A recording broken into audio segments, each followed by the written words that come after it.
توی این سوال دو تا قطعه داده شده، یکی قطعه شیاردار یا ناچدار و یکی هم قطعه پله‌دار و این پله‌دار و صورت سوال میگه که ماکسیموم تنش رو توی این دو تا قطعه پیدا کنید. خب برای اینکه ماکسیموم تنش رو پیدا بکنیم می‌بینیم که این دو تا قطعه اولا تحت خمش قرار میگیرن، تحت گشتاور خمشی قرار میگیرن.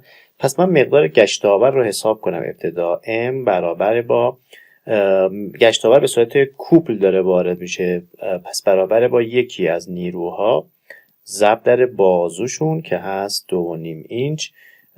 گشتاور ما میشه 1000 پوند اینچ. این مقدار گشتاوری که به این دو تا قطعه داره وارد میشه. ثانیاً اینها تمرکز تنش هم دارن، پس باید تمرکز تنششون رو هم حساب کنیم. برای اینکه تمرکز تنش رو حساب کنیم نیاز به دو تا نسبت داریم. یکی نسبت R به D که شعاع راکورد به عرض ورق هست. شعاع راکورد رو داده 0.3 برای هر دو تا شکل، پس 0.3. عرض رو هم داریم برای هر دوتا 1.5، پس 0.3 تقسیم بر 1.5 می شود 0.2. و نسبت دی به دی رو هم بایستی داشته باشیم. دی بزرگ به دی کوچک. دی بزرگ به دی کوچک رو داریم 2.5، داریم 3، عرض رو داریم 3 تقسیم بر 1.5 عرض کوچکتر می شود 2. پس با نسبت R به D مساوی با 0.2 و D به D مساوی با 2 بایستی بریم توی نمودارها و مقاطیر تمرکز تنش رو بخونیم. خب برای شکل ناچدار یا شیاردار R به D رو داریم 0.2، پس یک خط روی 0.2 میکشم و D به D رو داشتیم 2 بالاترین نمودار هست، یعنی تقریبا یه همچین نقطه‌ای. میتونیم برای این شکل اگر وسط این دوتا باشه 1.7 میتونیم تقریبا کای تی رو بخونیم 1.75 به صورت تقریبی. و برای ورق پله‌دار R به D 0.2 و D به D 2 دومین نمودار هست، پس از این نقطه میام و تقریبا میتونیم کای تی رو اینجا بخونیم مقدارش رو 1.5. خب حالا میام سراغ محاسبه تنش توی این قطعه. برای ورق شیاردار اسم گذاری کنم مثلا برای آ. سیگمای ماکسیموم می شود MCIO. M گشتاوره که داریم 1000 پوند ضرب در C فاصله تا تار خنثی. خب اینجا ما این مستطیل رو داریم که گشتاور به وسطش داره وارد میشه.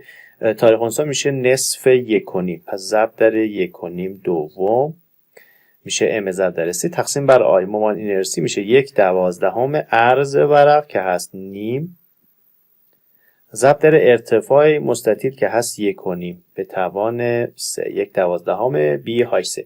بایستی ضرب در کای تی هم بشه. تمرکز تنش رو برای ورق شیاردار داشتیم 1.75،